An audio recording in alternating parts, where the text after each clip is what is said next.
是年夜饭的第2弹，鲈鱼两吃。所谓年年有余，鲈鱼刺少还在吃。关键是简单好做，你这个年夜饭的饭桌上你肯定不能少。那鱼必选当天现捞的鱼。第一吃肯定是清蒸了，但是要蒸出华丽感，葱姜料酒腌10分钟先。有个说法就是过年的这个鱼不能砍头去尾，吃的时候也不能翻面，那就要用到我这个方法去骨。要是刀不行，刀工也不行，那就用剪刀先剪断主刺，再用刀划开鱼肉，不要划破鱼背。咱主要是去掉中间这根主刺，最后还用剪刀轻松取下。没了这根刺，鱼就可以立在盘中了。花刀有骨的位置剪开，没骨的位置划开。间隔是1公分1刀，转个面，避免蒸飞掉。再放一次新的葱姜料酒，上锅蒸个7、8分钟，蒸出的水和葱姜扔掉，再切个细葱丝，铺鱼背上，淋一圈蒸鱼酱油，再泼一圈热油。简单零失败的年夜饭硬菜清蒸开平鲈鱼就做好了。这道菜上桌啊，必会光盘，而且也是老少皆宜吧。哇，这鱼真嫩了，大口吃鱼都不用吐刺了。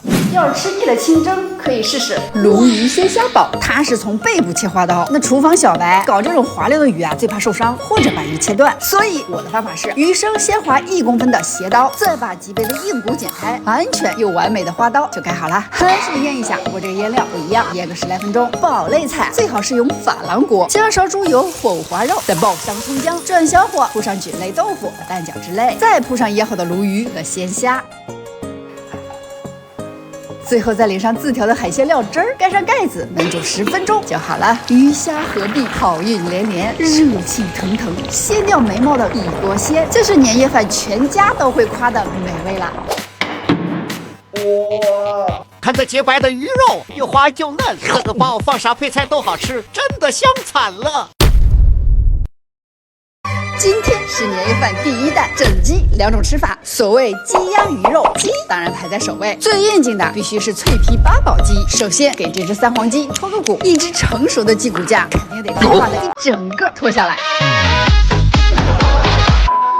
留下了这只没骨头的鸡，就可以进行腌制环节了。奥尔良粉也得放点啊，腌1个小时才够入味儿。这个时间来炒饭。喜欢糯米就用糯米饭，喜欢炒饭就用大米饭，拌几个蛋黄变成黄金饭先。那八宝嘛，就是这些了。先把蒜末爆香，再炒配菜。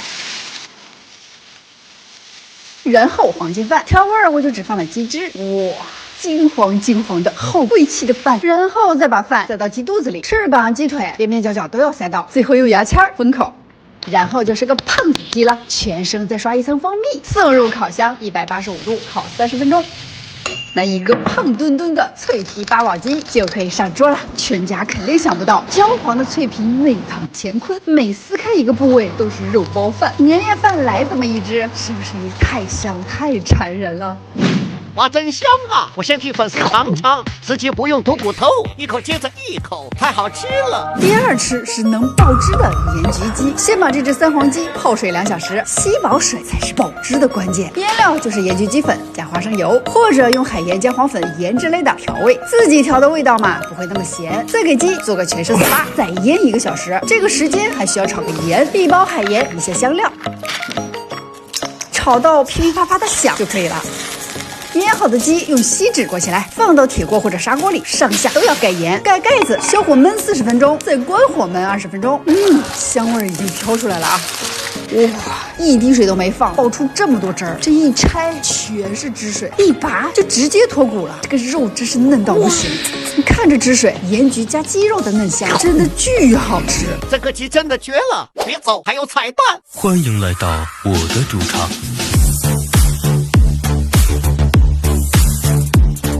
评论区一直有人问为啥王浩奇干吃不胖这个问题吧，要不我带你们看一下他的一天。周末早上都会让他多睡会儿，8点半叫他起床。王浩奇，起床啦！起来之后，他爸都会要求他空腹去跑2圈先，然后我给他做一个简单的早餐，1个鸡蛋堡，1个酸奶，1份水果。2分钟炫完。11点放风时间，已经抱着滑板出去了。这个时间呢，我就要开始给他准备午餐了。12点吃午饭。现在啊，又到了这小子雷打不动的上厕所。我上厕所了。既有知识让我爆满，既有文化。不得不说，这小子的运动天赋确实是随了他爸了啊。不过看到他打篮球，让我想起了刚结束的亚运会，我们中国女篮和中国女排都拿到了亚运会的冠军。提到这个，就不得不说咱们女子的3大球国家队，每次看他们比赛都令人们热血沸腾。而且我听说咱们的国货骄傲26年专注中国好面的白象和女子3大球国家队合作了，这可是同时签约了女子3大球国家队的中国品牌，强强联合，中国人的骄傲。王小琪，你晚上想吃什么呀？我想吃方便面。又是方便面啊！刚好我收到了白象中国面的大礼包，这个箱子以后出短差拿来用正好。这一箱里啊，全是白象的招牌口味。11月5日，在南京江宁万达，体育评论员洪坤还会有神秘嘉宾进入直播间，参观第2季白象泡面工厂主题快闪店。据说后面还会有郑州场的直播，到时候可以一起去看看明星球员的直播了，大家可以期待一下。我这儿子吧，就喜欢吃那个小吃类的，所以我就用大辣椒系列的小龙虾拌面和经典火鸡拌面，还有蟹黄拌面，做一个拌面福袋，给它尝个鲜吧。大辣椒系列的这2个拌面啊，配料差不多，面都挺筋道的，煮到拌干捞出来，就直接用它这个盒子拌吧，我就省得再沾个碗了。酱料包我只放了1/3，微辣的口感啊刚刚好。然后把这个蟹黄拌面给煮了。它这个面啊是苏式细面，比我在杭州门店里吃的更筋道。你看这酱料包超级大，蟹黄酱就放一半留一半，它火是有火的道理啊，味道嘛是用心还原了中国特色的当地口味。接下来要组装福袋的袋子啊，其实就是油豆皮片，切开就能打开了，然后就把刚才拌好的各种面啊填到福袋里。这还不算完啊，再填上各种不同的小菜，还有留一半的蟹黄酱，就这么一混搭，好看又好吃。所以我现在做啥饭啊，都吃挺多的。哎，那个福袋剩的拌面还剩点，那就用拌面剩的料包烤点肉菜，倒到剩的拌面里，就是焦香微辣版的香锅拌面了。这做起来又快，料又多，又好吃。一家人吃的话，那就再煮一个汤面吧。他俩最喜欢白象的汤面，因为那个汤确实好喝。不过啊，我今天给他们来一个厉害的做法，先磕个蛋在碗里，再把所有的料包倒进去，再加点沙拉酱和蒜蓉，全部搅散。面单独煮熟，先舀几勺汤冲开调味，再搅散，有点像冲蛋汤。因为这是用古法高汤工艺熬制的老母鸡汤面，取代了粉酱调味，所以汤才如此的鲜美。这个高级做法真的绝香。所以你看，这即食面我也能做得很丰盛。好吃吗？这感觉不太一样，那个味道。这是我的新做法。你看这是什么？哇塞！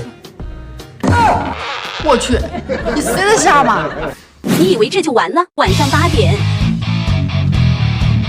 10点强制关灯，早睡早起身体好。这就是他周末的一天啊，所以他吃不胖，是为啥呢？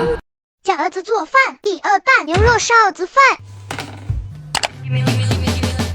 你这做个饭还要放个音乐，食材我已经给准备好了。你看，我给你香菇泡上了，土豆泥、洋葱，然后你自己煎个蛋啊。煎蛋会吗2人谁就会了。我看你怎么煎蛋。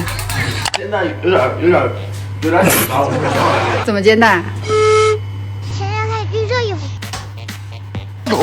哎呀妈呀！放的时候应该轻轻放，别一下子打进去要炒鸡蛋了似的。油烟机啊！煎蛋的时候确实要用大火，烦呢。他跑，他追，哦，这样翻起来简单哎多了。呀！疼死我了！噔噔，可以吧？再把鸡蛋切丁，简简单单。洋葱切丝，你切个洋葱至于吗？还戴发光眼镜，差点把它呛我眼睛。哇，好香啊！切的还可以啊。你把这个洋葱炒一下，炒成焦葱，明白什么意思吗？不明白。焦葱是什么呀？就焦黄色的洋葱。对，把洋葱放进去。完了，这玩意儿也是个风油的家伙。不要这么慌里慌张的。